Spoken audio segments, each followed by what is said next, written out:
Good morning and welcome to Canine Troop Adventures, another episode where we're going to be visiting Stanmore Park. It's another park that I've never visited, however I've heard really good things about it, so let's pick up the dogs and let's go.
So that was Stanmore Park. I can honestly say that was a fantastic park to take your dogs into.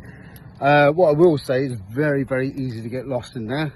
You've got a lot of open fields with well marked tracks, but once you come off of them and go into the woods have so many intertwining paths that you sort of like lose exactly where you're going, lose direction.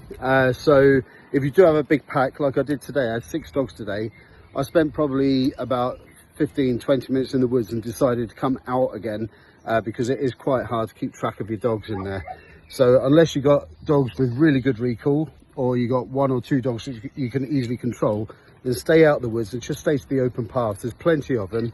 It's a massive park, and I think you could spend easily a good 2 to 2.5 hours in there. It's very wild. It's not very well kept, which is good. Okay, so a lot of wild plants and shrubberies and a lot of deer as well. I did see 2 deer down there. Luckily the dogs didn't see them, but yeah, well worth a visit, and come on down Stanmore Park.